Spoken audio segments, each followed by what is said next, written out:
Every single tier list, every ranking video, every Viltrumite explained breakdown you've ever watched got this wrong. Not slightly wrong, fundamentally, structurally, completely wrong. The hierarchy isn't about who hits harder. It never was. And once you actually understand what it's built on, the whole show changes. Every fight, every conversation, every decision Thragg has ever made starts to look completely different. Stay with me for 10 minutes, and I promise you'll never watch Invincible the same way again. 8 things about the Viltrumite hierarchy that almost nobody is talking about. No filler, no padding. Let's get into it. Here's what everyone gets wrong right from the start. When people think Viltrumite hierarchy, they think strongest at the top, weakest at the bottom, like some kind of cosmic leaderboard. Clean, simple, wrong. The hierarchy was forged after the Purging, the moment in Viltrumite history where they murdered over half their own population, not enemies, their own people. Anyone deemed genetically unworthy was eliminated. What survived wasn't just a stronger species. What survived was a civilization built entirely around one single obsession,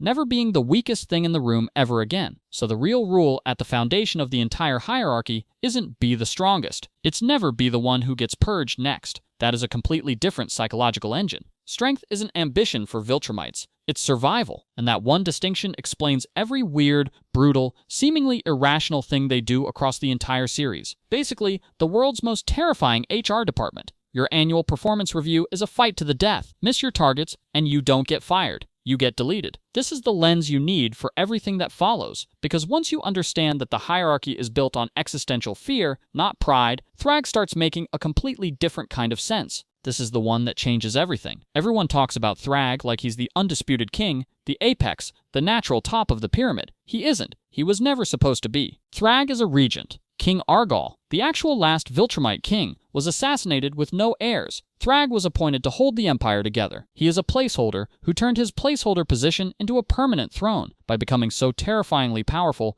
that nobody could challenge him.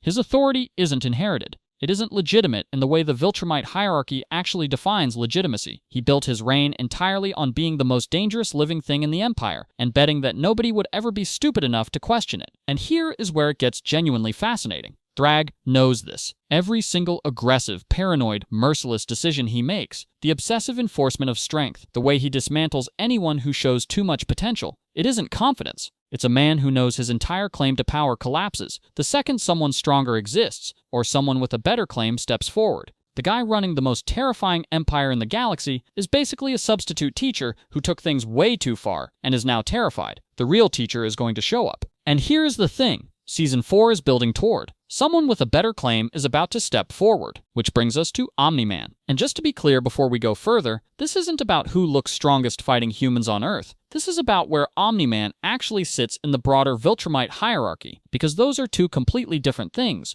and confusing them is exactly how most channels get this wrong. On Earth, Omni-Man is a god. He spent 20 years fighting beings with no meaningful resistance. That's not a measure of his rank, that's a Navy SEAL beating people at a bowling alley. Impressive, not a real benchmark. In the actual Viltrumite hierarchy, Omni-Man is mid to upper tier, a very good soldier. Anissa can go toe-to-toe with him. Conquest nearly matches him. Thragg dismantles him without breaking a sweat. His real position in the Empire is essentially exceptionally capable field operative assigned to a mission nobody else wanted. Babysitting a primitive planet for decades. Imagine being so powerful you can punch through skyscrapers and your employer still thinks of you as middle management. But here's the part that flips everything.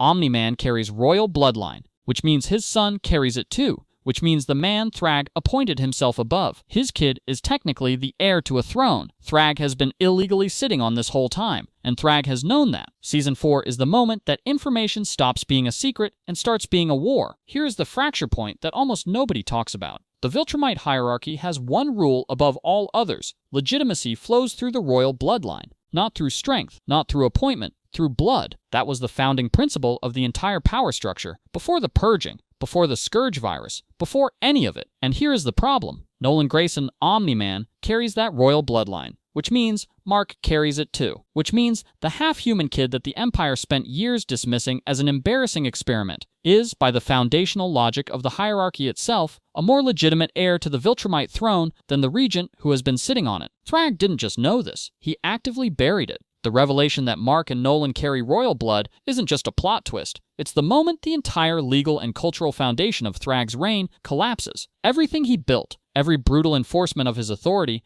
every opponent he destroyed to protect his position, all of it was propping up a claim that was never valid in the first place. This is why the Viltrumite War isn't really about territory or conquest. It's a succession crisis. The hierarchy's own rules created the exact weapon that is about to tear it apart. And the Empire, built on purging weakness, never once considered that its biggest vulnerability wasn't weakness at all. It was the bloodline it forgot to destroy. Before the Scourge virus, the Viltrumite Empire had thousands of warriors, planet conquerors, an empire that could throw bodies at any problem in the galaxy and win through sheer overwhelming force. After the Scourge virus, fewer than 50 survived. Let that land. The most powerful species in the known universe was reduced to under 50 individuals by something smaller than what shut down the entire planet in 2020. And this single event is the thing most explainer videos completely ignore, because it didn't just reduce their numbers. It permanently restructured the entire logic of the hierarchy. An empire that could afford to purge the weak suddenly couldn't afford to lose anyone. Every Viltrumite became irreplaceable overnight. The brutal survival of the fittest hierarchy that had defined them for centuries ran headfirst into a new reality. They needed every single body they had. This is the real reason the Viltrumites started breeding with other species. Not ambition, not expansion strategy, desperation. The hierarchy shifted from strength as the ultimate value to survival of the species as the only thing that actually mattered. And Mark Grayson, the half-human kid the Empire spent years dismissing, is the direct product of that desperation. His existence isn't an accident. He's a symptom of an empire that realized too late it had purged itself nearly to extinction. Everyone remembers Conquest as the brutal one, the unstoppable force, the fight that nearly killed Mark twice. But Conquest's position in the hierarchy isn't just about raw power, it's about what his presence communicates. Conquest is the Empire's message. When they send soldiers, they're solving a problem. When they send Conquest, they're making a statement. His rank in the hierarchy is specifically about psychological dominance, the Empire deploying maximum force, not just to win a fight, but to make sure everyone watching understands that resistance is cosmically pointless. His two battles with Mark aren't just action sequences, they're the hierarchy in action. The full weight of what the Viltrumite power structure does to people who refuse to submit. Mark surviving both fights isn't just impressive. In the context of the hierarchy,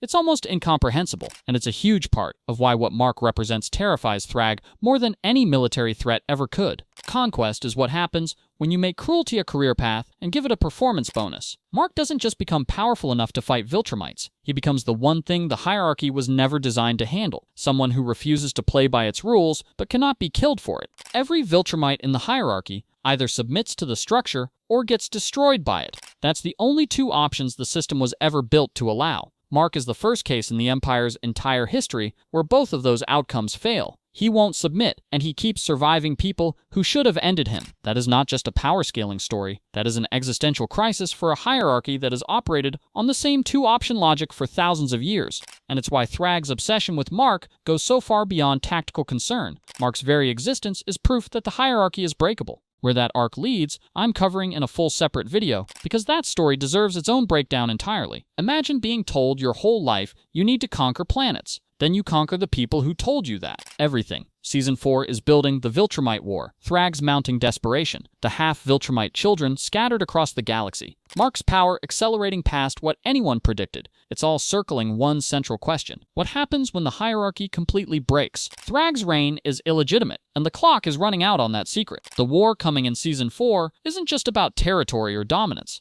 It's about what the Viltrumites become when the structure that defined them for thousands of years can no longer hold. And based on everything the hierarchy was actually built on, fear, desperation, the trauma of near extinction, the answer is going to be far more complicated and far more devastating than a simple good guys versus bad guys war story. So when Season 4 starts introducing more Viltrumites and the war politics get complicated, you'll already know who actually matters in that hierarchy and exactly why their position puts them at risk. You'll be watching a different show than everyone around you. The casual viewers will see a war, you'll see a civilization in collapse, trying to decide what it's worth dying for. 3 things to remember. 1. The hierarchy was never about strength. It was built on fear of extinction, and that changes everything about how every Viltrumite behaves. 2. Thragg is a regent, not a king, and his entire brutal reign is the behavior of someone who knows his claim is illegitimate. 3. Mark was always going to end up at the center of all of it, not despite being half-human, because of it. Now I want to know, which Viltrumite do you think the show has gotten completely wrong so far? Drop it in the comments.